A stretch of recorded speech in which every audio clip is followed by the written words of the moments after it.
King's Landing amanheceu em clima de festa. O rei acabou de se casar com a belíssima Margaery Tyrell, unindo a já poderosa família Lannister com os nobres mais economicamente prósperos dos Sete Reinos. Joffrey trabalhou bastante no entretenimento de sua festa, trazendo um teatro de anões, bobos da corte e muitas outras atrações para humilhar seus inimigos, e particularmente Tyrion Lannister. Quase nada teria feito o garoto se esforçar tanto quanto humilhar seu odioso tio. Uma rara demonstração de esforço, onde Joffrey deu seu melhor para destruir a dignidade de Tyrion na frente de todos, aproveitando cada segundo. Mas qual é o porquê de tanto ódio? Muito simples, porque Tyrion é o único que diz não para o jovem rei. You fought off a direwolf. You're a warrior, like your father. I'm not like him. I didn't fight off anything, it bit me and all I did was scream. That's not true. You killed the beast. You only spared the girl because of the love your father bears her father. I didn't. Someday, you'll sit on the throne and the truth will be what you make it. You are my darling boy and the world will be exactly as you want it to be. Cersei literalmente ensinou para o filho que o mundo inteiro existe para servi-lo. O garoto foi tão mimado que a ideia de que talvez ele esteja errado em algum de seus atos sequer passa por sua cabeça. Até seu poderoso avô, que às vezes até impõe sua autoridade sobre ele, não ousa dizer não ao rei diretamente. Já o Tyrion... Talking to a king! And now I've struck a king. Did my hand fall from my wrist?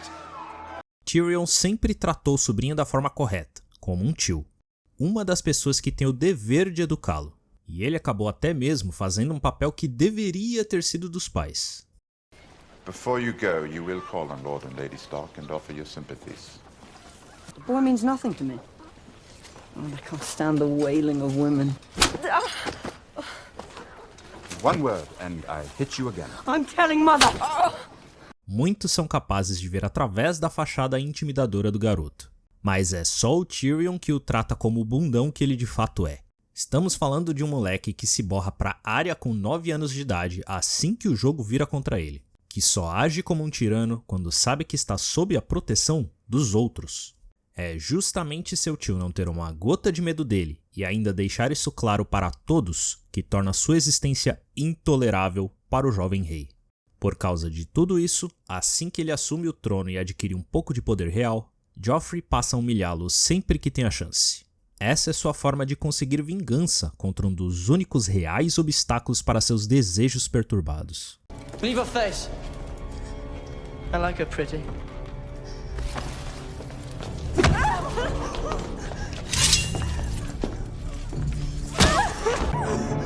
What is the meaning of this?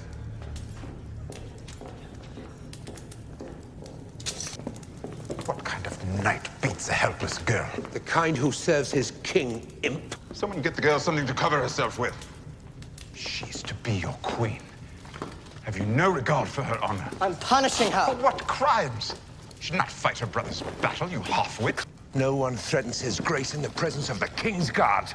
I'm not threatening the king, sir. I am educating my nephew. E esse é justamente o problema, Tyrion.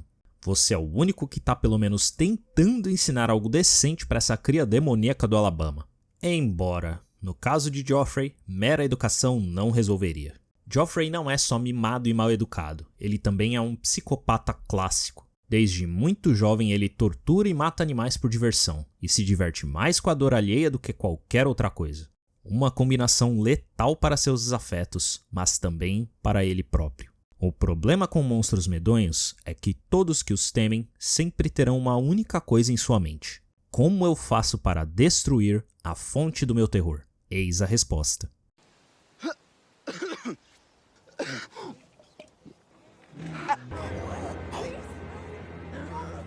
E é assim que o rei Joffrey Baratheon é envenenado em sua festa de casamento. E a única real surpresa aqui é ninguém ter tentado isso antes. Não dá nem pra contar a quantidade de inimigos que o moleque fez, pelo simples fato dele ser um verdadeiro filho da puta com basicamente todo mundo. Até com a própria mãe, sua principal defensora. I had a disgusting lie about Uncle Jamie. No one believes this foul gossip. Someone believes it. Father had other children. Besides me and Tommen and Marcella. What are you asking? I'm asking if he fucked other women when he grew tired of you. How many bastards does he have running? Se ele trata ela, sua mãe, a pessoa que mais o mime o protege desse jeito, imagina o que ele faz com o resto. Qualquer pessoa razoável entenderia que Joffrey tinha incontáveis desafetos e que a lista de suspeitos é enorme, mas não Cersei Lannister. Sob os olhos de uma mãe irracionalmente desesperada com sua perda e possuída pelo ressentimento, só existe um vilão. Aquele que sempre contrariou seu querido bebezinho, Tyrion Lannister. Ela imediatamente o acusa na frente de todos, e ela até tem seus motivos para acreditar nisso. Mas a realidade está escondida em múltiplas camadas de esquemas complexos. Fica aqui uma lição para a vida toda. Aterrorize outras pessoas sob sua própria conta e risco, pois o desejo de se livrar de ameaças é um dos instintos mais básicos do ser humano. Especialmente quando a ameaça é contra nossos amados familiares. O veneno puxou o gatilho, mas não foi só ele que matou Joffrey. Palavras também tiveram um papel fundamental em seu fim prematuro. Teve um momento específico que o condenou à morte e muita gente nem percebeu de tão sutil que foi a cena. Houve uma única frase que escreveu o fim do jovem rei no livro do destino. He's a monster. Vamos recordar. Lá na Season 3, Olenna Tyrell queria saber com quem exatamente sua neta Margaery estava se casando. E então, pressionou a jovem Sansa pela verdade. We've heard some troubling tales. Is there any truth to them? Has this boy mistreated you? Has he ripped out your tongue? King Joffrey, his grace is very fair and handsome and... I'm to be his wife. I only want to know what that means. Are you frightened, child? No need for that. We're only women here. Tell us the truth. No harm will come to you. Sansa está de fato aterrorizada. Quebrar o trauma causado por Joffrey não é fácil, pois o tormento que ela sofreu a condicionou a jamais falar qualquer coisa contra o rei. Mas Olenna e Margaery são extremamente persuasivas, e a resposta de Sansa acabou vindo sem pensar, por mero desespero e não por qualquer tipo de cálculo. O que acaba sendo bem irônico, pois suas palavras terão toneladas de influência. De fato, no exato momento que a garota revela a verdadeira natureza de Joffrey, sem saber, ela garantiu a futura morte do rei. My father always told the truth. Yes, he had that reputation, and they named him traitor and took his head. Joffrey did that. He promised he would be merciful and he cut my father's head off. And he said that was mercy. And he took me up on the walls and made me look at it. He's a monster. Oh. That's a pity. Com essa última frase, Joffrey já estava morto, ele só não sabia disso ainda. Pera, como assim, Egg? Explica isso direito. Olenna não disse, que peninha, pois lamenta que a neta precisará se casar com uma pessoa horrível. Não, meus amigos. Ela disse isso pois já decidiu, nesse exato momento, que Joffrey vai morrer. E vai morrer amando dela. E é uma pena que tenha que ser assim. Afinal, assassinar reis é perigoso e dá um puta trabalho. Caralho, mas a véia decide o maluco morre? Ela é tão foda assim? Descrever Olenna Tyrell como alguém foda seria mero eufemismo. Aliás, já vou até avisar que eu sou meio enviesado pra falar dela, porque mesmo com seu pouquíssimo tempo de tela, essa é minha personagem favorita. Sim, da série inteira. Pra mim ela tá acima do Tywin, Tyrion, Arya, Daenerys, todo mundo. Toda vez que ela aparece eu abro um sorriso satisfeito, porque eu sei que lá vem pérola. Se tivesse um seriado só dela trollando as pessoas eu assistia. Diana Rigg, sua intérprete, era absolutamente brilhante, mas infelizmente ela faleceu em 2020. Descanse em paz, Diana, você era incrível. Em Game of Thrones, ela protagonizou alguns dos momentos mais hilários do seriado.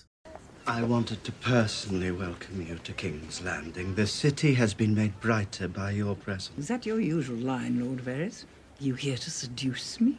A little obvious, perhaps. Oh, no, please. Seduce away. It's been so long. Though I rather think it's all for naught. What happens when the non-existent bumps against the decrepit?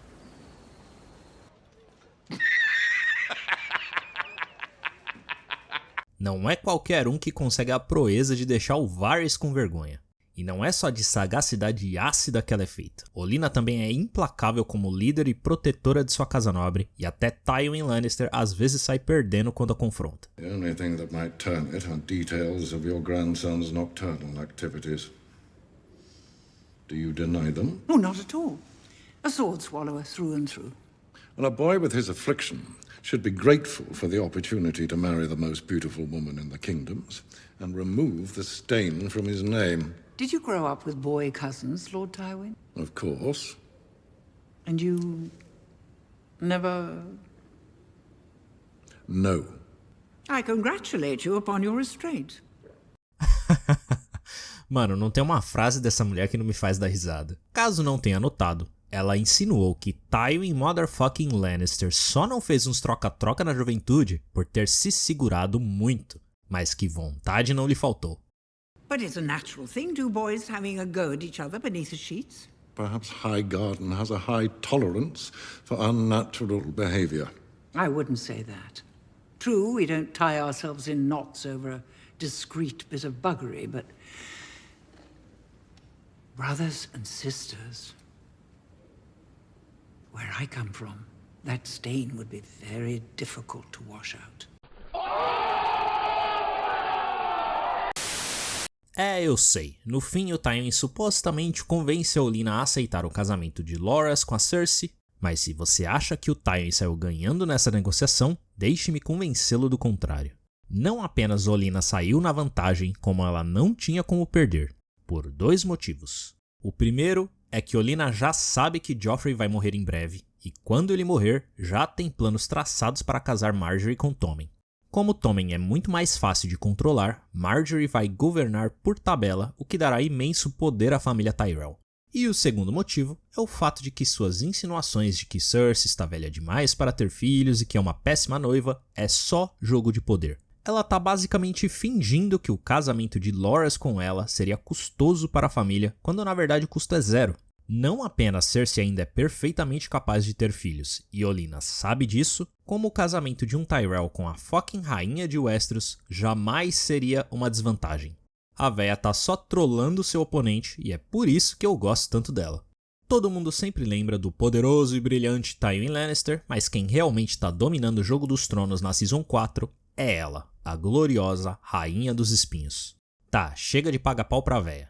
Agora vamos analisar todo o processo lógico que resultou na morte de Joffrey Baratheon. Tudo começa logo depois da execução de Ned Stark. Assim que a cabeça dele rolou, Joffrey decidiu que tinha um novo hobby: humilhar e torturar Sansa Stark sempre que podia.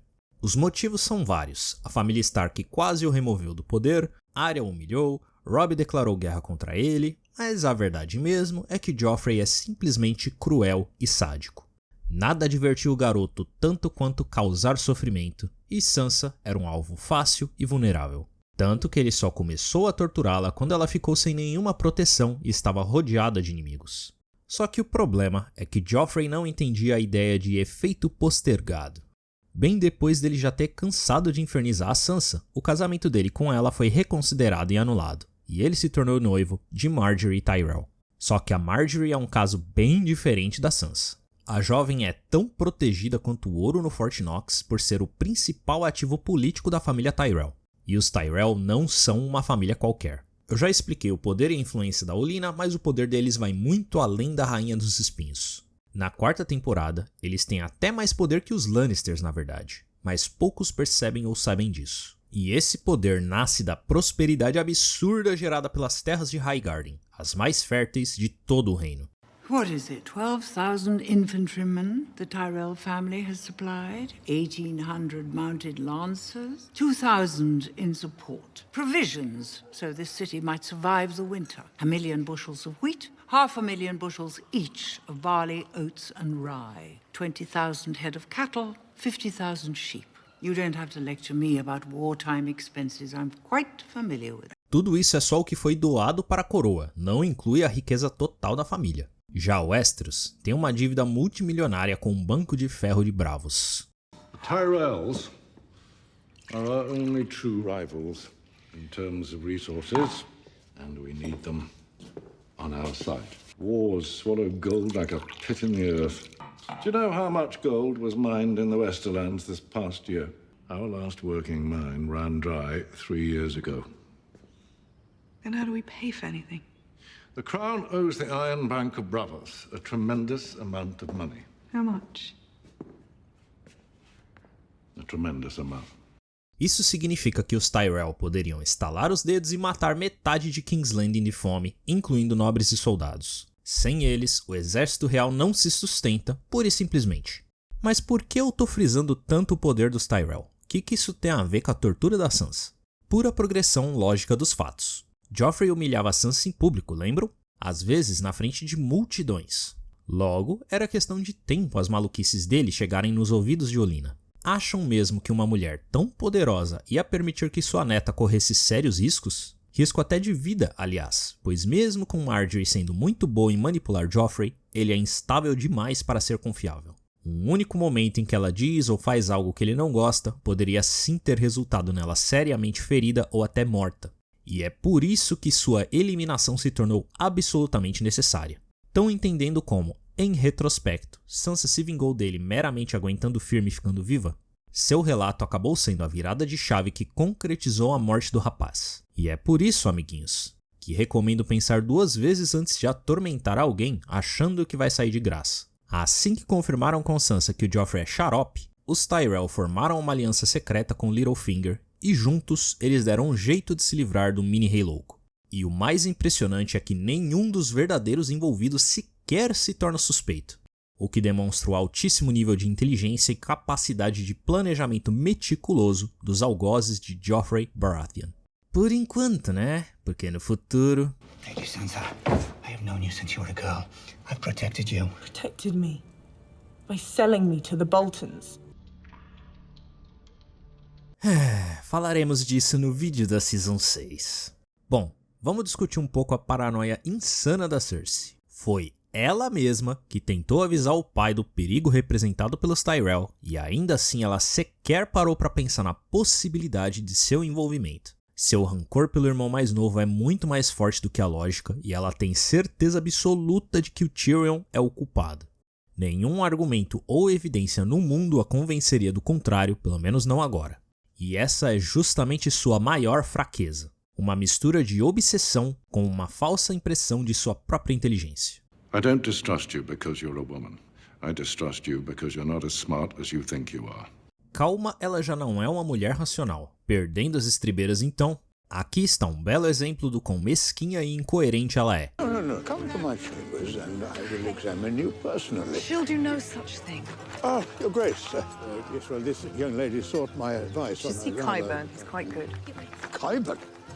Deplorable man. More repugnant than your gnarled fingers on that girl's thighs. Sim, é óbvio que aqui ela não está errada. Esse velho é um safadão mesmo. Mas não pensem que empatar os esquemas pervertidos dele é algo que ela está fazendo da bondade de seu coração. Cersei só está descontando a frustração nos outros por causa de uma crise de ciúmes de Brienne. Grace, I am a man of learning. My little brother had you sent to the Black Cells when you annoyed him. What do you think I could do to you if you annoyed me? I never meant to annoy anyone. But you are. You're annoying me right now. Every breath you draw in my presence annoys me. So here's what I want you to do. I want you to leave my presence. Leave this wedding right now. Go to the kitchens and instruct them that all the leftovers from the feast will be brought to the kennels. Na visão dela, sacanear o velho e fazer uma multidão de gente pobre ficar sem a comida que lhe foi prometida é o equivalente a chegar em casa puto quebrando os móveis. Os pobres fizeram algo contra ela, por acaso? Não. Pycelle fez algo contra ela? Não. Pelo contrário. Ele sempre foi leal à rainha e é um de seus principais espiões. E a Margaery, ao sugerir que as sobras do casamento fossem aos pobres, machucou ou atrapalhou a Cersei de alguma forma? Também não. É tudo só um ataque de fúria por ciúmes, que aliás é completamente injustificado. Não é como se ela tivesse flagrado os dois se pegando ou algo do tipo. Nem de longe. Foi só isso aqui que causou esse disparate. Lady Brienne, I owe you my gratitude. You returned my brother safely to King's Landing. In truth, he rescued me, Your Grace. More than once. Did he?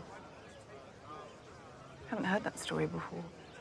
A rainha começou a conversa genuinamente amigável no início e até agradeceu de coração pelo retorno de Jaime. Mas a partir do momento que ouviu a frase "ele me salvou", ela se torna extremamente hostil e tenta de tudo para humilhar Brienne. Pior do que o fato de que o Jaime claramente se esforçou para salvar a vida de uma outra mulher, é o fato de que ele não contou isso para ela. Cersei dá um puta chilique, a acusa de deslealdade e, claro, perde a paciência e pergunta diretamente se Brienne ama Jaime. Na cabeça dela, Jaime ter qualquer tipo de conexão emocional com uma mulher, mesmo que seja apenas amizade e cumplicidade, é absurdo e proibido. Cenas como essa explicam o motivo dela ter tanta certeza que o Tyrion é o culpado de tudo, mesmo sem uma gota de evidência concreta. É só ódio e ressentimento, pura emoção desgovernada. Sim, ele já disse frases ameaçadoras para ela no passado, mas elas não provam coisa alguma. Agora, eu tenho uma charada para vocês. O que é que acontece quando temos um grupo de pessoas influentes, porém cheias de defeitos e fraquezas emocionais óbvias, em conflito? Algum esperto, frio e calculista vai usar todos eles em sua própria vantagem. E o nome desse esperto é Tywin Lannister. A morte de Joffrey resulta em uma dinâmica bem interessante entre personagens. Cersei quer justiça pelo filho, mas não só isso. Ela também quer ferrar a vida de Tyrion por puro desprezo. Já o Jaime quer ajudar o Tyrion, pois ele é o único Lannister que se importa com ele. E o Tywin quer imortalizar o legado de sua família, criar uma dinastia Lannister que duraria 1000 anos. Ele sente o mesmo desprezo que a Cersei tem por Tyrion, mas a diferença entre eles é que de irracional ele não tem absolutamente nada. E então ele usa a oportunidade gerada pela morte do próprio neto para criar uma situação onde ele sai ganhando de qualquer jeito. Similar ao que Olenna fez antes. Opção 1. Tyrion morre e ele fica feliz por se livrar dele. Opção 2. Tyrion é salvo, mas em troca, Tywin consegue algo que quer ainda mais do que a morte do filho. Um herdeiro apropriado. E Tywin vai usar o julgamento de Tyrion para concretizar seu plano. Acusado de ser um regicida, Tyrion é julgado perante a corte de King's Landing, mas em questão de segundos fica óbvio que é tudo uma farsa. De fato, ele foi visto xingando e até batendo no sobrinho por um monte de gente. E é claro que todos esses testemunhos seriam usados como base de sua suspeita. Mas o problema não é esse. O problema é que Tyrion não tem permissão de adicionar contexto a nada, e até mesmo é impedido de fazer isso quando tenta. Right here, in this throne room, he marched up those steps and called our king a half-wit. Compared his grace to the Mad King and suggested he'd meet the same fate. And when I spoke in the king's defense, he threatened to have me killed. Oh, why don't you tell them what Joffrey was doing? Pointing a loaded crossbow at Sansa Stark while you tore at her clothes and beat her. Silence! You will not speak unless called upon. Jaime percebeu a mesma coisa. O julgamento todo estava armado. E então, exatamente como Tywin planejou, Jaime decide fazer um acordo com o pai. Assim como os membros da Patrulha da Noite, membros da Guarda Real não podem casar nem ter filhos. E isso sempre foi um sério problema para Tywin Lannister. E a ideia de Tyrion acabar herdando Casterly Rock e liderando a família fazia seu estômago virar do avesso. Tywin sempre quis que o Jaime fizesse esse papel, mas a posição do filho como comandante da Guarda Real o impedia. O julgamento acabou se tornando um momento oportuno para solucionar esse impasse de uma vez por todas, usando cada brecha emocional que identificou nos filhos como um verdadeiro mestre manipulador. A morte de Joffrey gerou a oportunidade, a personalidade obcecada de Cersei o ajudou a colocar Tyrion contra a parede e, por fim, a devoção de Jaime pelo irmão resultou nisso. You'd condemn your own son to death. I've condemned no one. The trial is not over. This isn't a trial, it's a farce. Do you know the last order the Mad King gave me? To bring him your head. I saved your life so you could murder my brother. It won't be murder, it'll be justice. What happens to my dynasty if I spare the life of my grandson's killer? It survives through me.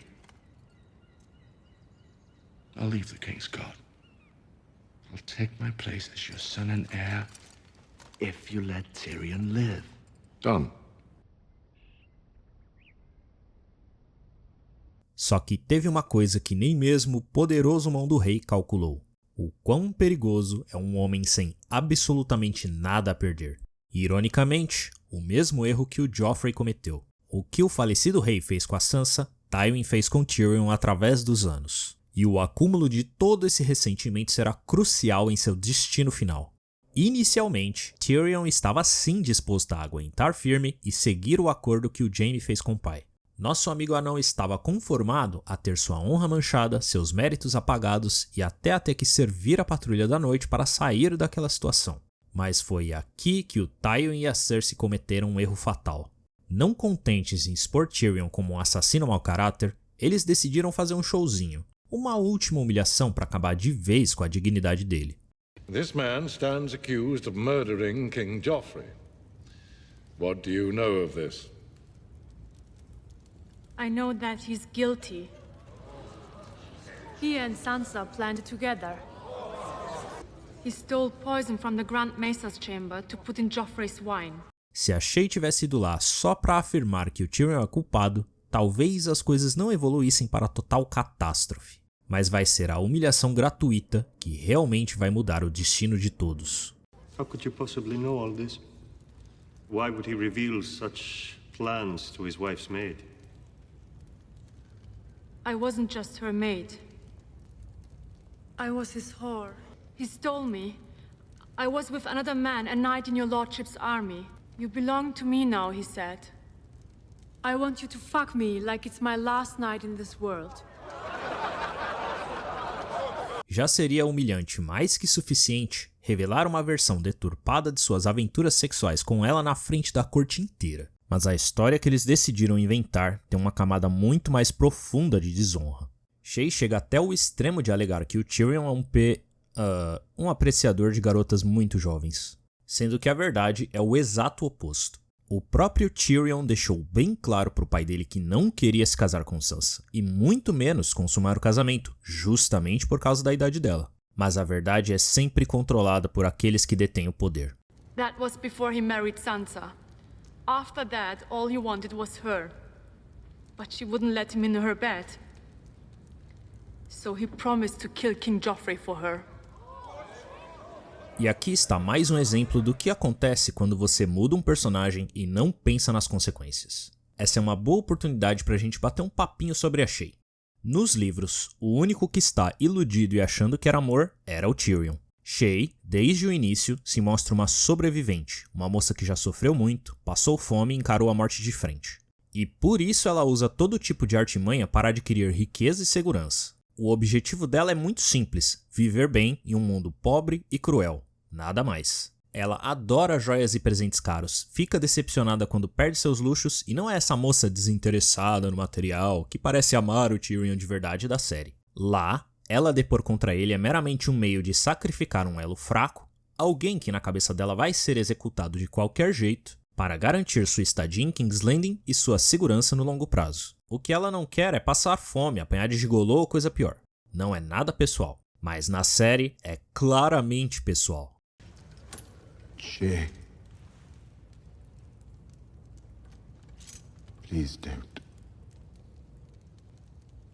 I am a whore. Remember? Mas por que a Shae da série tá tão magoada com Tyrion? O que diabos ele fez que a incentivou a literalmente tentar condená-lo à morte e arruinar sua reputação dessa forma? É tudo por causa dessa cena aqui. It's like you said. I am yours and you're mine. You're a whore! Sansa is fit to bear my children, and you are not. I can't be in love with a whore. You'll have a comfortable life in Pentos. Ah, tadinha dela. Porra, Tyrion, aí você foi escroto, hein? Ou será que não? A verdade é que ele só tava tentando salvar a vida dela. Tyrion passou semanas tentando fazer Shae entender que estava em sério risco e que ficar perto dele poderia ser fatal. Mas ela deu ouvidos? Não. Mesmo sabendo que os inimigos de seu amante eram as pessoas mais poderosas do continente inteiro, incluindo o fucking rei de Westeros. Isso já seria mais que suficiente para estabelecer a personagem como ingênua e cega para a realidade. Mas o seriado vai além e concretiza a personagem da Shae como uma completa imbecil. Eu não tô exagerando, a Shae de Game of Thrones é completamente retardada, e eu vou te provar. Vamos dar uma olhada na cena como um todo. I'm afraid our friendship can't continue.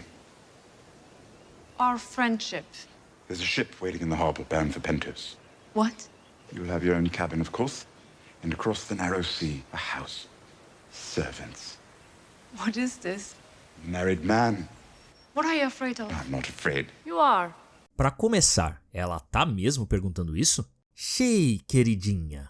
Ele tá com medo de que a Cersei, o Tywin ou até o Joffrey descubram sua existência e sirvam sua cabeça decapitada pra ele em uma bandeja na próxima vez que ele for jantar. É mesmo tão difícil entender isso? You are afraid of your father and your sister. Ah, então você sabe. Sim, donzela. É isso mesmo. Duh. Isso se chama bom senso. I'm not afraid of them. I'm not going to run from them. Você o quê? I'm not afraid of them. Deixa eu ver se eu entendi.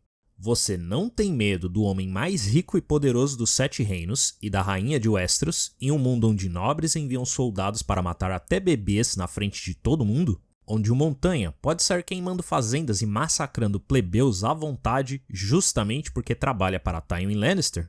Ou você é muito burra ou é suicida? We'll fight them together. Aham, lutarão juntos. Vocês dois vão contratar o Goku para proteger vocês do Joffrey, do Tywin e da Cersei, né? Só se for. Acorda, mulher. Não tem como sair ganhando nessa situação. O Tyrion até tem certa proteção por ter sangue nobre, mas com você o buraco é mais embaixo. Ele só tava te mandando embora para você não ser esquartejada, mas você insistiu em ficar e ainda se recusou a tomar cuidado. Foi por isso que ele foi forçado a te expulsar com ofensas e ignorância. You're a whore! Sansa is fit to bear my children, and you are not. How many men have you been with? 500? 5,000? Mas ao invés de entender isso, Shay leva tudo pro lado pessoal e aqui estamos, no julgamento.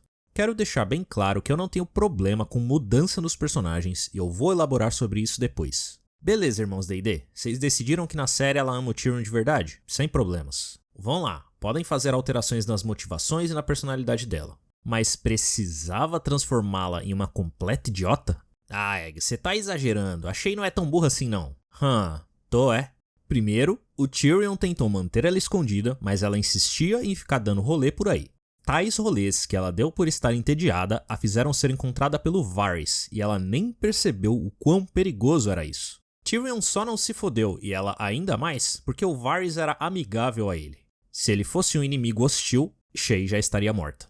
Pouco depois, Tyrion quase morreu assassinado por um membro da Guarda Real, mais uma coisa para deixar óbvio o perigo. E para finalizar, ele tentou várias vezes mandá-la para longe em segurança e com vasta riqueza, em tentativas desesperadas de protegê-la. Dá uma olhada no quão perto a Shay esteve de ser degolada. That little worm between your legs does half your thinking. It's not that little. Why are you smiling? Because I'm happy. Because I have your little whore. Nessa cena, a Cersei achava que tinha encontrado a prostituta favorita do Tyrion, que no caso na verdade era a Shay, e só Deus sabe o que fizeram com ela. Pretty thing, your whore. The bruises will heal in time. Don't worry, she'll be treated gently enough. Foi justamente porque o Tyrion era tão cuidadoso esse tempo todo que a pessoa que a Cersei encontrou na Season 2 não era a verdadeira. E ele tentou contar isso pra ela, mas ela simplesmente não acreditava no risco que estava correndo. Ficou clara a diferença? A Shay dos livros é pragmática e ambiciosa. A Shay da série é ciumenta e burra. Eu tenho uma vaga impressão que os irmãos D&D só sabem escrever mulheres como seres incapazes de raciocínio lógico. Até a Daenerys age dessa forma estúpida na Season 2, lembram? Minha conclusão pessoal sobre a Shay é que estragaram a personagem. Mas como ela é bem secundária, quase ninguém se importou com isso. Mas calma, pode ficar tranquilo que eles vão estragar gente importante sim. Primeiro vamos voltar ao julgamento. Como resultado daquela humilhação brutal, Tyrion perdeu o restinho da sua paciência. Ele se recusa a permitir que os desgraçados da sua família o humilhem daquela forma, de graça, e ainda saiam conseguindo tudo que desejam. Jaime herdeiro de Castle Rock e eu passando frio na muralha? É o caralho. É o que eu imagino que ele pensou nesse momento. Já chega de ser o cara amigável de sempre. I saved you. I saved this city. And all your worthless lives. I should have let Stannis kill you all. You admit you poisoned the king? No. Of that I'm innocent. I'm guilty of a far more monstrous crime. I'm guilty of being a dwarf. You're not on trial for being a dwarf. Ele tá sim, Tywin. Não vem com essa conversa. A verdade é que seu filho é um político e um general brilhante que salvou a cidade da invasão com poder militar vastamente inferior em mãos, e no processo destruiu boa parte da frota de Stannis. Se não fosse seu preconceito, cuja causa é sim o fato dele ser um anão, vocês dois trabalhando juntos resultaria na tal dinastia de 1000 anos que você tanto quer. Mas seu desprezo por ele não apenas o impede de enxergar o potencial do seu filho, como também trará a ruína da sua família. E a culpa vai ser toda sua.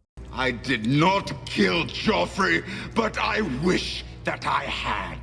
Watching your vicious bastard die gave me more relief than 1,000 lying whores.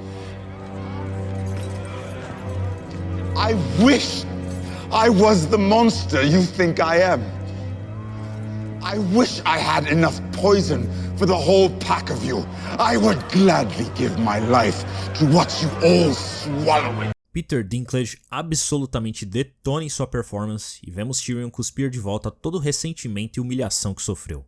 E em uma das melhores cenas da série, ele joga uma chave de fenda na engrenagem chamada Família Lannister. Se for pra ver o sorriso arrogante sumir do rosto do pai, Tyrion prefere arriscar tudo, até mesmo sua vida. I demand a trial by combat.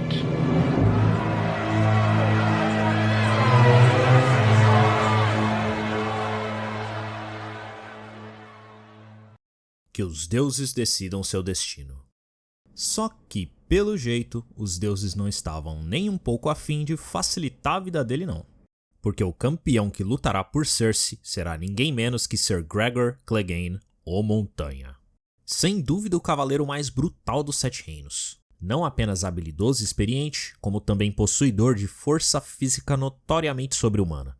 Eu não sei como ele fez isso numa era medieval, mas o cara claramente já tomou uns 50 litros de trembolona.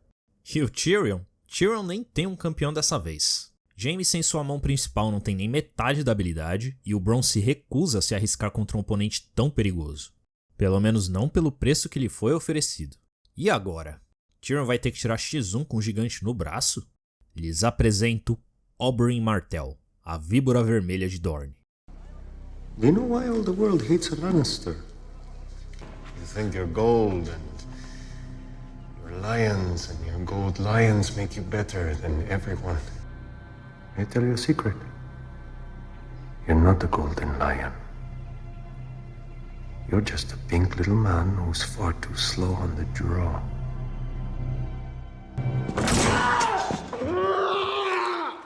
Longsword is a bad option in close quarters.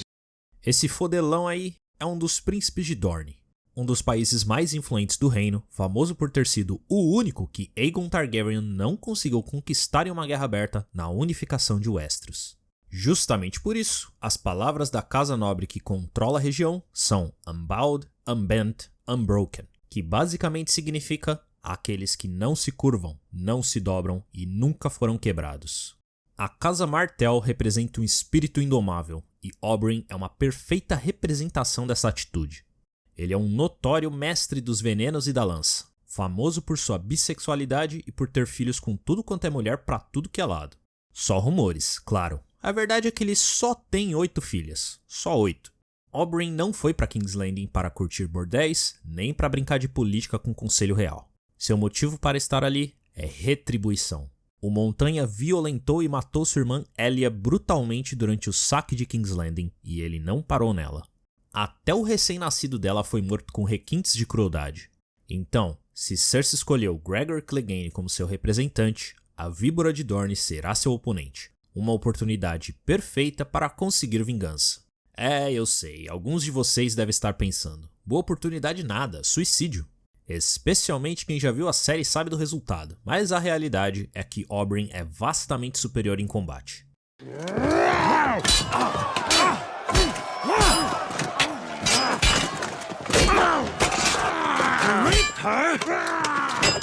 You murdered her! You killed her children.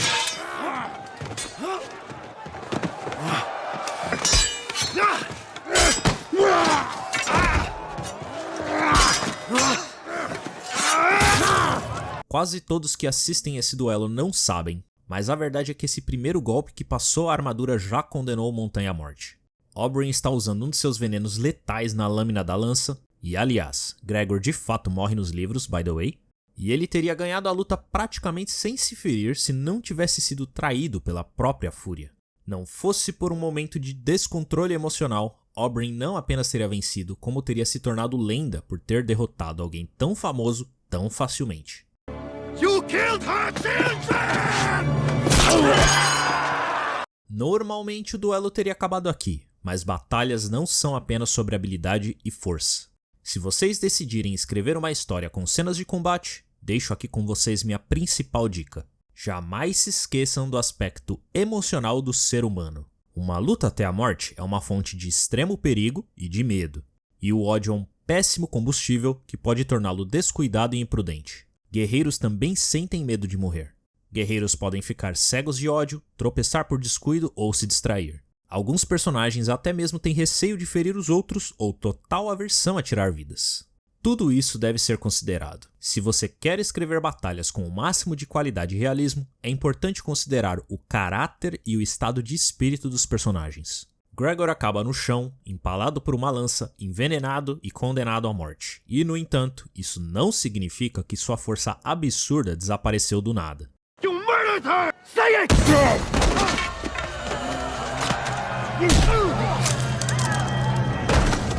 Assim são os combates mortais. Vacilar ou hesitar por um segundo pode significar derrota, especialmente quando você luta com alguém acostumado com a carnificina. O estado emocional de Oberyn é perfeitamente compreensível e seu vacilo também é, pois ele tinha certeza que seu oponente nem podia mais se mover. A lição aqui é clara: se estiver em um conflito letal, fique frio. Eu obviamente não vou mostrar a cena porque o YouTube nem sempre sabe diferenciar cinema de violência real. Para o terror de sua amante Ellaria e para o azar de Tyrion, o príncipe tem seu crânio esmagado na frente de todos. E assim é dado o veredito dos deuses. Tyrion Lannister é julgado culpado de todas as acusações, mesmo sem ter cometido nenhum crime. Essa é a vida de Tyrion Lannister. Ele é, e sempre foi, vítima de imensa injustiça, e perceber o quanto o mundo está contra ele será a base para suas decisões seguintes. Mas antes da gente falar sobre suas escolhas finais na Season 4 da série, precisamos conversar um pouco sobre o Tyrion dos livros. Eu genuinamente acredito que é nessa Season que o personagem começou a ser arruinado pelos irmãos D&D e não a partir da Season 5 como muitos acreditam. Quase todo mundo adora essa temporada, eu incluso, mas embora eu concorde que ela é excelente, ela certamente não é perfeita. Tem 3 problemas gravíssimos na Season 4. Eu já falei de o arco da Shae e sua mudança, e agora vou analisar o segundo problema, que na minha opinião é a maior cagada da temporada inteira. Uma decisão narrativa que vai repercutir por todo o resto da trama e não de forma positiva. A completa remoção da parte mais importante do arco do Tyrion. A verdadeira história de origem de Tysha, sua primeira esposa. Our lord here used to be married. Married? I was 16. My brother Jaime and I were riding when we heard a scream. She ran out onto the road, clothes half torn off, with 2 men on her heels. Jaime scared away the men easily enough while I wrapped her in my cloak. I took her to the nearest inn and fed her. Her name was Tysha. Together we finished off 3 chickens and a flagon of wine. Na história original, isso acontece quando Tyrion tinha 13 anos de idade e não 16. Mantenha isso em mente para contexto, já que ele ser tão jovem torna a história ainda mais escrota. Impossible as it seems, there was a time when I was unaccustomed to wine, and somehow I found myself in her bed. But she was good to me. She kissed me afterwards and sang me a song, and by morning I was deep enough in love to ask for her hand. A few lies, a few gold coins, 1 drunken septon, and there you have it, man and wife. For a fortnight anyway, until the septon sobered up and told my father. Um jovem nobre ter se casado com uma plebeia seria um problema em qualquer família poderosa, mas a verdade é que a maioria resolveria tudo com uma bela bronca, anulação do casamento e talvez até pagassem a garota pelo silêncio. Porém, o que acontece com Tyrion é mais sobre o pai dele do que sobre ele. O que Tywin decide fazer revela as profundezas de seu caráter, pois ele é capaz de crueldades muito piores que as de Joffrey quando seu alvo é Tyrion em particular. o que deixa bem claro o imenso rancor que ele tem pelo filho. Tywin é cruel com outras pessoas também, claro. Ele organiza assassinatos de famílias inteiras, participa de saques em cidades conquistadas e já até inundou uma fortaleza com um monte de gente dentro. Só que tem uma diferença colossal entre matar inimigos de guerra e tortura psicológica extrema. É só com Tyrion que ele vai tão longe. Well, I imagine that was the end of all that. Not quite. First, my father had Jaime tell me the truth. The girl was a whore, you see. Jaime had arranged the whole thing. The road, the rapers, all of it. He thought it was time I had a woman. After my brother confessed, my father brought in my wife and gave her to his guards. He paid her well. Silver for each man. He brought me into the barracks and made me watch. Yo, what the fuck? 13 anos, 16, pouco importa. Fazer isso com o próprio filho adolescente é absolutamente imperdoável. I would have killed the man who did that to me. Eu também teria, Bronn. Nem que fosse a última coisa que eu fizesse na vida. Considerando que casamentos são um instrumento político importante para a nobreza, Tywin ficar puto com Tyrion ter se casado sem permissão é compreensível. Mas fazer um grupo abusar da moça na frente dele é desnecessariamente cruel. Não só cruel, mas doentio. Ele era só um adolescente apaixonado. E a moça, então, ela era totalmente inocente nessa história. Mas espera aí. Além da crueldade gratuita, tem algo estranho nesse relato. Se a ideia inicial realmente foi do Jaime, a culpa de tudo isso é 95% dele. Pagar uma garota para ensinar um resgate e dormir com seu irmão de 13 anos sem avisar que ela é uma prostituta e achar que ele não iria se apaixonar é completamente absurdo. É tão óbvio que isso aconteceria que a história perde credibilidade ao considerarmos que o Jaime não é burro. No mínimo ele devia ter imaginado a possibilidade do Tyrion se apaixonar pela moça, não? E o Jaime ter armado tudo isso sem ter a menor ideia de que podia dar merda é duvidoso. Bom, se você desconfiou que tinha mais coisa por trás dessa história, especialmente se você não leu os livros, saiba que seus instintos estavam corretos. Eu não tô falando isso em retrospecto, a primeira vez que eu vi essa cena eu já achei que tinha algo esquisito. Mas eu só fui descobrir o motivo bem depois. A verdadeira história de Tysha, que acabou ficando só nos livros porque os irmãos D&D resolveram tirar, é 20 vezes pior. Tysha, meus amigos, não era prostituta coisa nenhuma. Ela era só uma garota comum que de fato estava fugindo de abusadores e que genuinamente se apaixonou por Tyrion após ser salva. Ela se casou por amor e de fato foi a única mulher que realmente o amou. Percebem o quão pior é isso?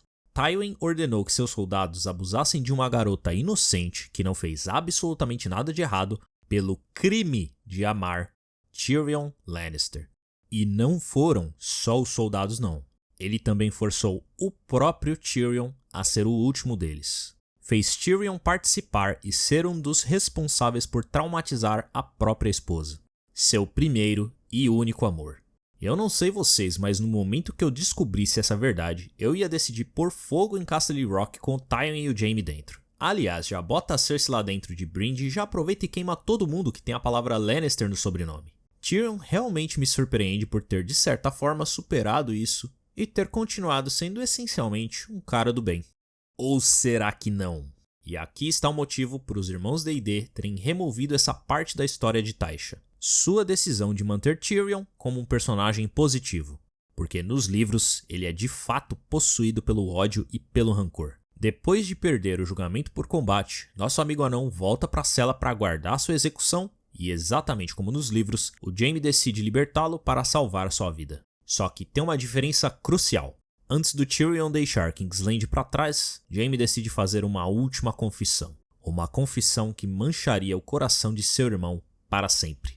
Vou ler para vocês como a cena acontece no livro. Só lembrando que o meu tá em inglês, então eu vou traduzir diretamente, beleza? Tysha, seu estômago apertou. O que tem ela? Ela não era uma prostituta. Eu nunca a comprei para você. Essa foi uma mentira que o papai me mandou contar. Tysha ela era o que parecia ser. Uma filha de agricultor que conhecemos por acaso na estrada. Uma menina. Ela era só uma menina, da idade de Sansa. Tyrion pensou. Minha esposa. Ele resmungou. Ela se casou comigo. Pelo seu ouro, papai disse. Ela era plebeia e você um Lannister de Castle Rock.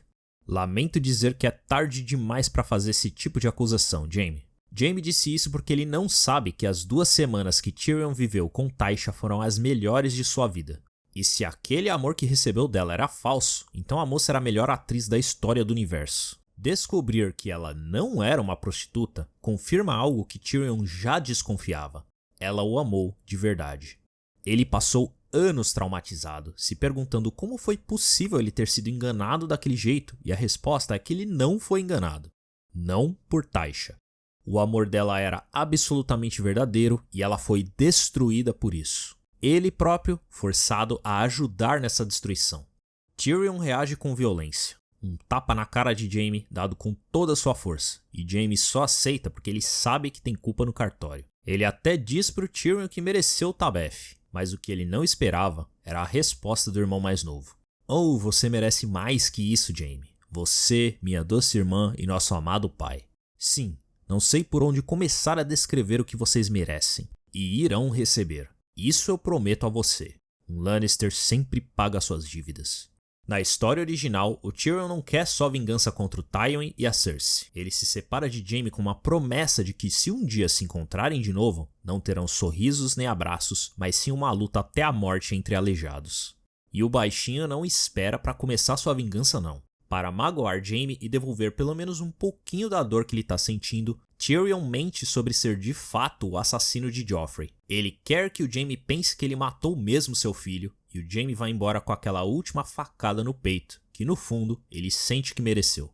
Já no seriado, a despedida dos dois é amigável, o que é completamente diferente da história original. Bom, depois disso, Tyrion decide fazer uma última visita a Tywin antes de partir. Na série é só com ele que ele tem um acerto de contas. E a história real de Tysha nem existe. Graças a isso, encontrar Shae em sua cama é um mero acaso e Tyrion a mata em um crime passional. Eles mudaram até a impressão geral da cena. Dá uma olhada. Tywin, my lion.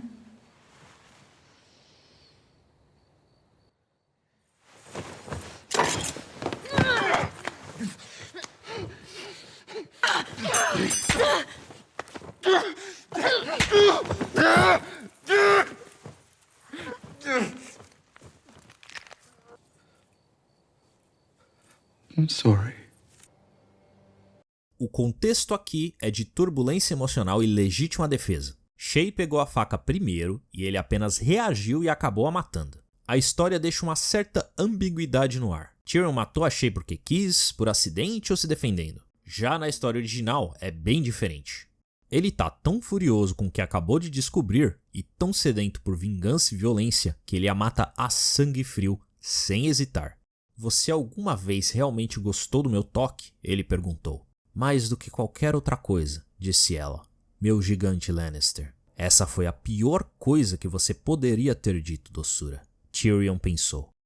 Tyrion deslizou uma mão até a corrente do pai e torceu. Os elos apertaram, cravando no pescoço dela. Pois mãos douradas são sempre frias, mas as mãos de uma mulher são quentes. Ele disse.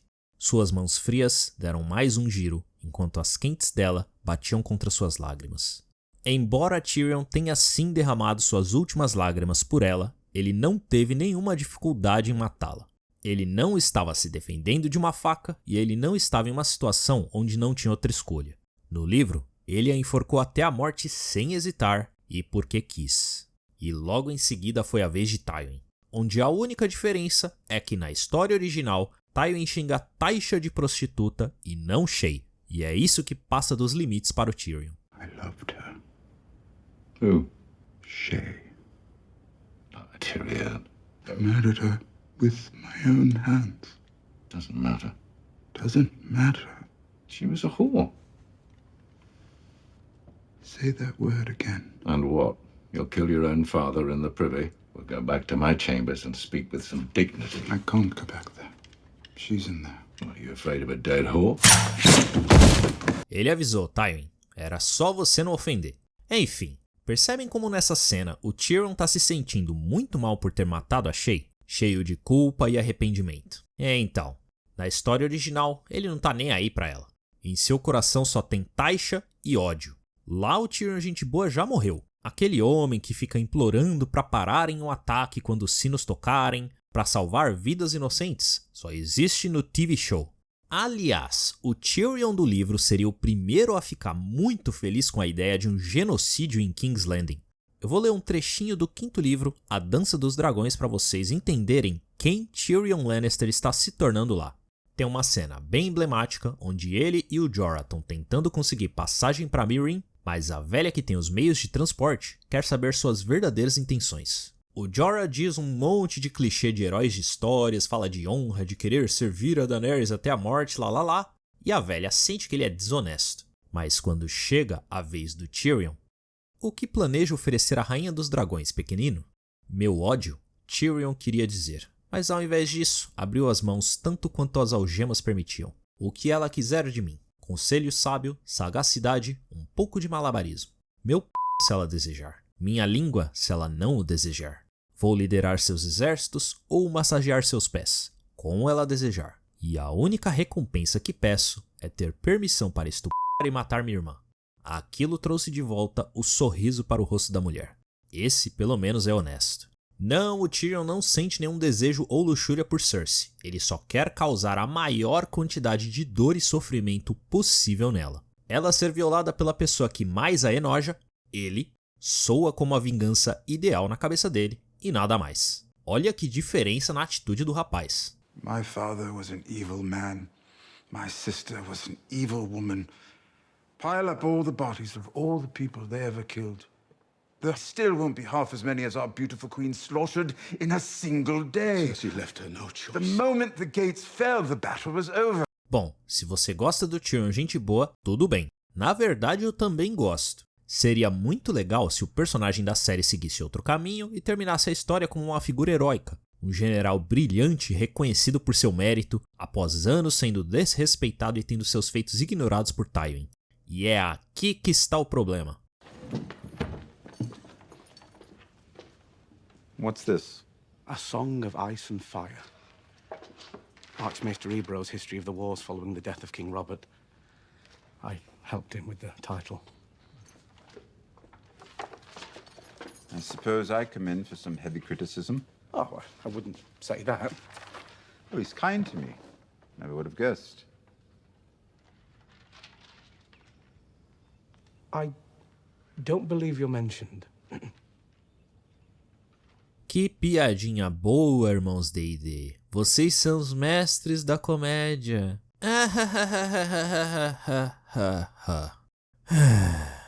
Tyrion Lannister, o mão do rei que derrotou Stannis, o mão do rei que serviu Daenerys Targaryen e ajudou a conquistar King's Landing, o assassino de Tywin Lannister, não é sequer mencionado no livro que conta a história da guerra. Até parece. Foi pra isso que vocês mudaram o arco dele? Vocês estão vendo o problema aqui, pessoal? Os irmãos D&D trocaram a natureza central do personagem pra nada. Literalmente nada. Além do Tyrion ficar cada vez mais burro e patético da Season 5 até a 8, cometendo um erro estúpido atrás do outro, o resultado de seu arco é uma piadinha estilo Marvel. Hihihi, você não é importante, Tyrion. Você nem tá no livro. Fuck off! E foi por isso que eu li as diferenças entre as versões para vocês. Para ilustrar que uma drástica virada de direcionamento foi aplicado, mas não para culminar em uma recompensa interessante para o público, mas para basicamente humilhar o personagem. Os irmãos D&D, ironicamente, fizeram com Tyrion a mesma coisa que Tywin Lannister. Olha que da hora! Nada mais que um insulto à inteligência e ao investimento do público. Eu já falei várias vezes e vou falar de novo, eu nem sou contra esse tipo de alteração, mas eu sou absolutamente contra desrespeitar o personagem.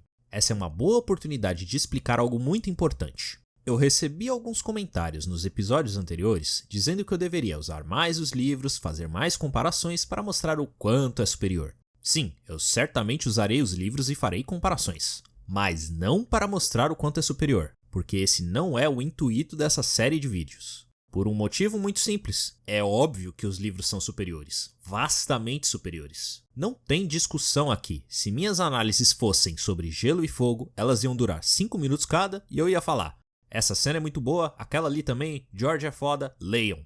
É por isso que o nome da série é A Queda de Game of Thrones. Estou analisando o show para a TV e como ele se sustenta sozinho, onde e como ele decaiu até culminar no estrume chamado Season 8. Minha missão aqui é explicar a queda da série usando primariamente suas próprias cenas, contradições e inconsistências. Ué, então pra que tu fica lendo pedaços do livro? Eu uso os livros para reforçar a qualidade da análise, não para ficar comparando cada página com cada cena.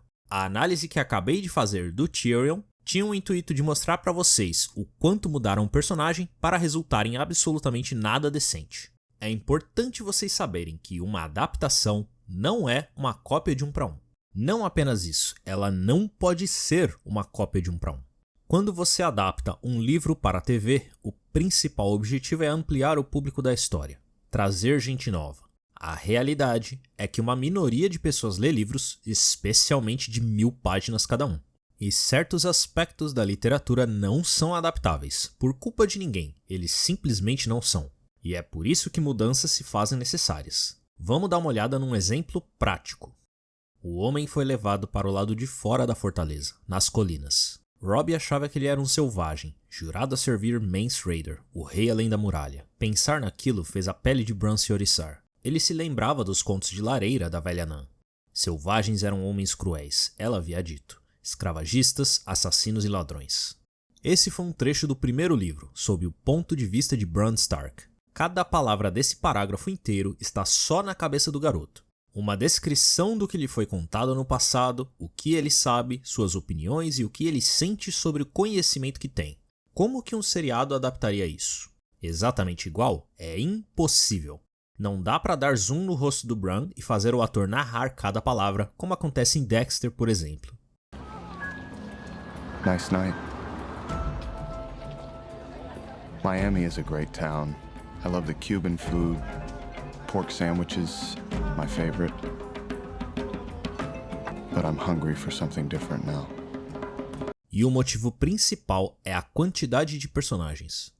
Nem a série Dexter adapta cada pensamento que ele tem nos livros de Jeff Lindsay. Mesmo onde é um pouco mais adequado, a quantidade de monólogos já é reduzida. Tentar fazer isso em Game of Thrones seria completamente inviável, pois tem parágrafos como aquele que li para todos os personagens centrais.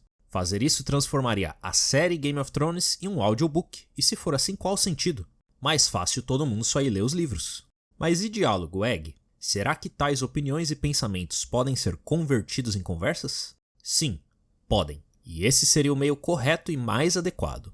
Entretanto, o jeito de alguém falar e a descrição de seu conhecimento é fundamentalmente diferente. Você teria que adaptar, como o nome diz, o parágrafo descritivo em linhas de fala e o resultado seria naturalmente diferente do original. É por isso que eu não fico pegando no pé dos irmãos D&D por causa de meras mudanças. Eu reclamo de furos na trama, de arruinarem personagens e seus desenvolvimentos, de problemas narrativos e de não fazerem nada que presta depois das mudanças.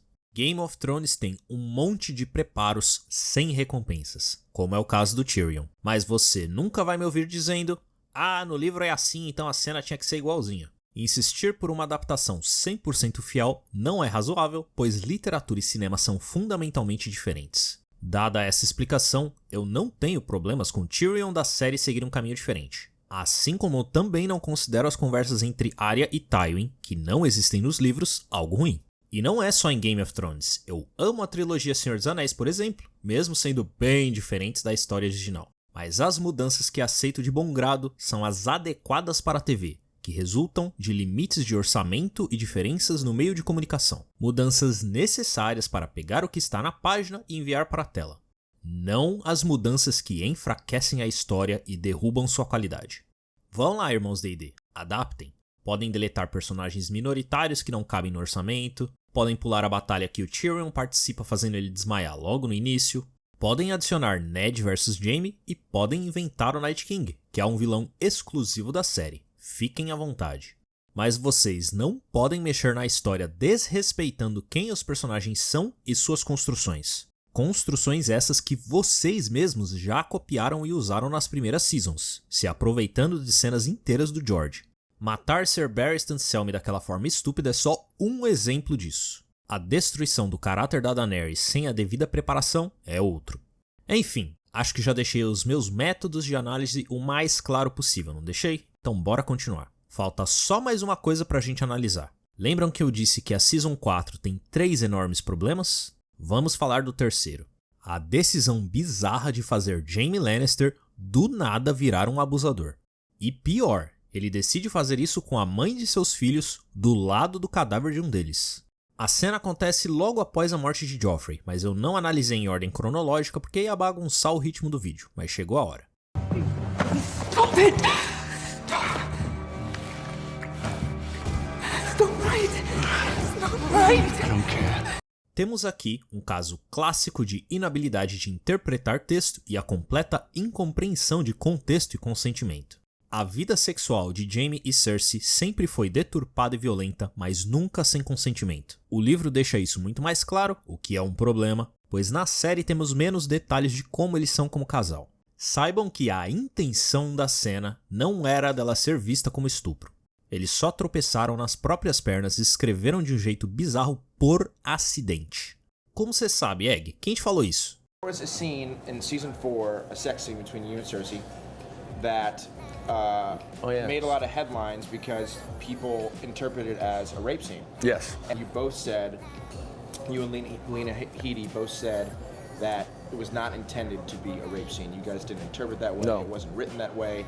For us, it was just always about these two people who had a very long history of a very, very complicated romantic situation that had been very physical. And they were both in extreme pain and they needed each other, and it came to this very physical scene. One thing is what we intended, and then someone saw it a different way. It's fine. It's fine. Que tal Coster Waldau, o ator que interpreta o Jaime? E não foi só ele. Eu também vi entrevistas com os diretores do episódio, outros atores e até os irmãos D&D. Mas o problema é que a cena foi tão controversa e deu tanto problema que quase todos esses vídeos e entrevistas sobre o assunto foram aparentemente expurgados da internet. Ou eu só não achei porque sou um péssimo pesquisador, sei lá. Eu vasculhei bastante, mas só encontrei essa entrevista com Coster Waldau, uma com os irmãos D&D e um artigo que vou mostrar já já. Eu posso estar errado e não sou o dono da verdade. Sendo assim, vou apenas apresentar todas as evidências que tenho e vocês tiram suas próprias conclusões, beleza?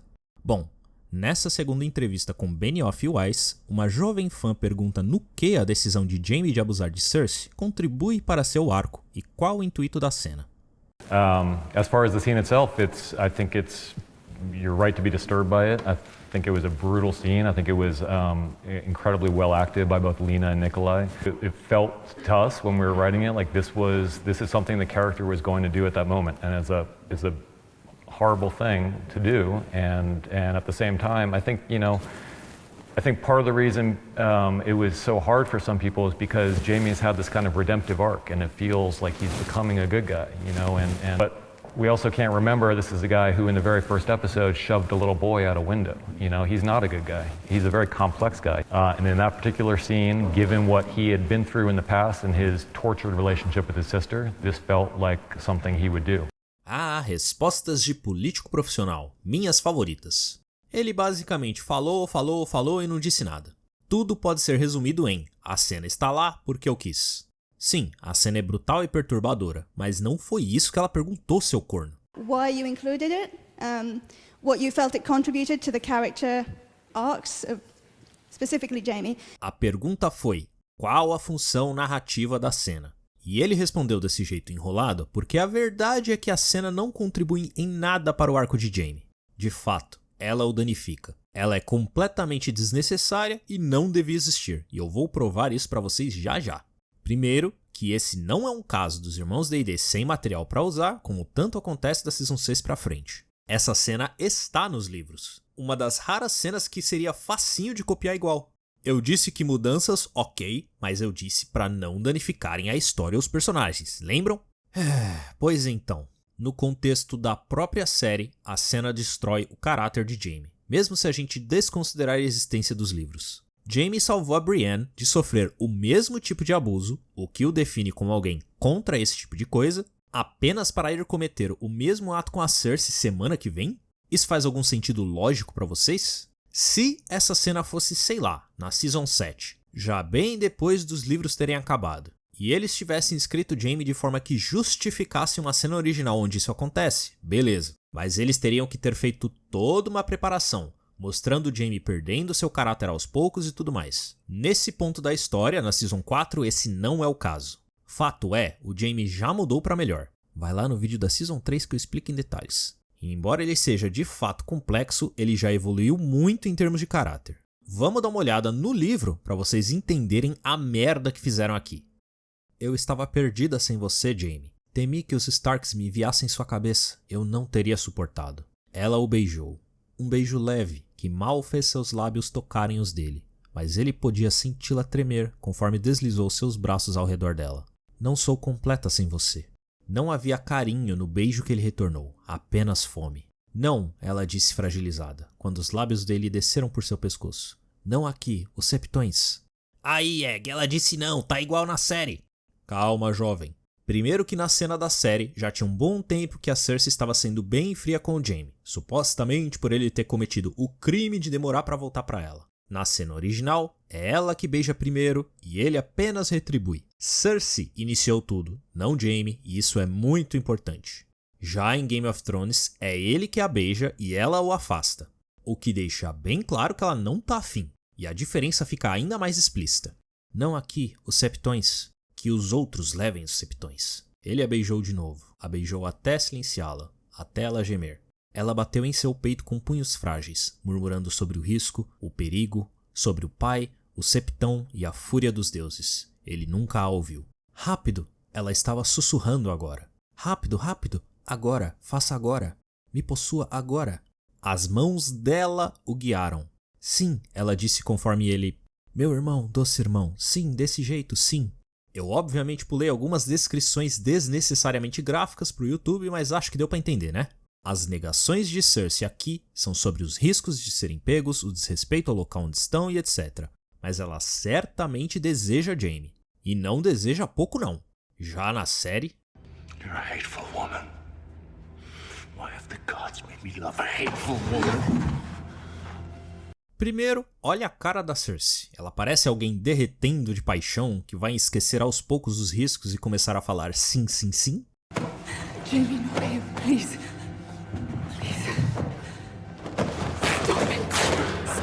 No. Stop it!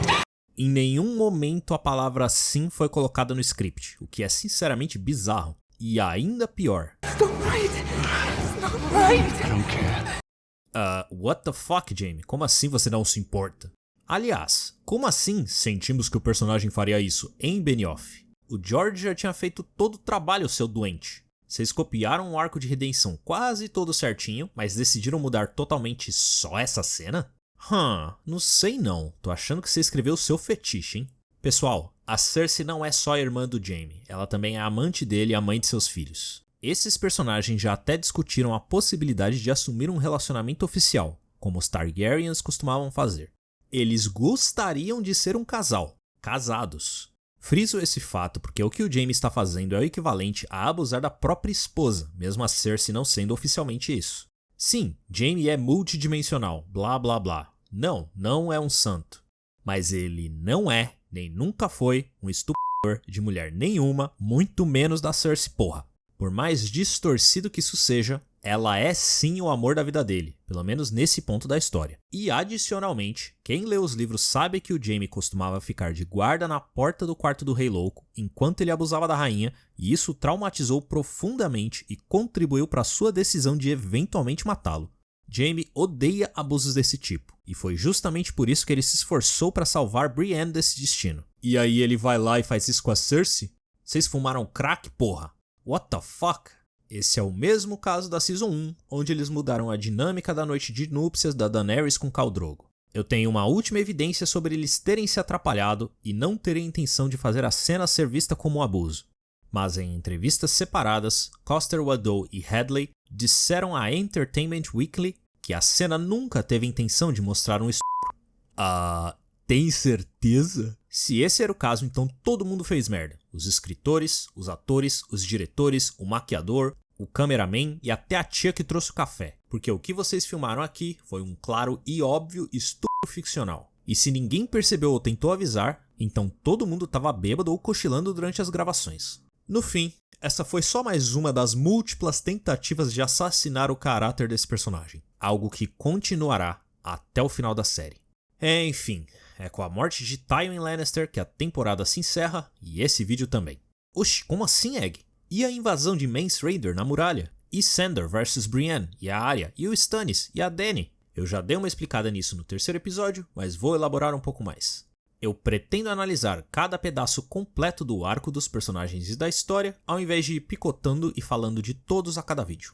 Isso tem dois motivos. O primeiro é simplesmente técnico, o YouTube e seu sistema de direitos autorais. Se eu analisar a história de cada temporada, na ordem, e esse vídeo for visto como substituto do original, algum dia eu vou acordar com esse canal inteiro deletado com os 20 strikes. É por isso que eu separo os assuntos e analiso cada tema, buraco de enredo, pedaço da trama, tudo de uma vez, por completo. No vídeo da Season 3, por exemplo, eu falei do arco inteiro dos Starks de Winterfell, inclusive das coisas que aconteceram nas primeiras 2 temporadas, lembram? E assim vou continuar. Quando chegar a hora de analisar Arya Stark, por exemplo, a gente vai voltar lá na Season 1 para explicar quem ela era no início da história, a primeira vez que tirou uma vida, sua evolução durante toda a sua jornada, o que ela aprendeu, quem se tornou e etc. Então, se eu ainda não falei do seu personagem favorito, relaxa que a gente vai chegar lá. E é isso, pessoal. Espero que tenham gostado desse vídeo e nos vemos no próximo.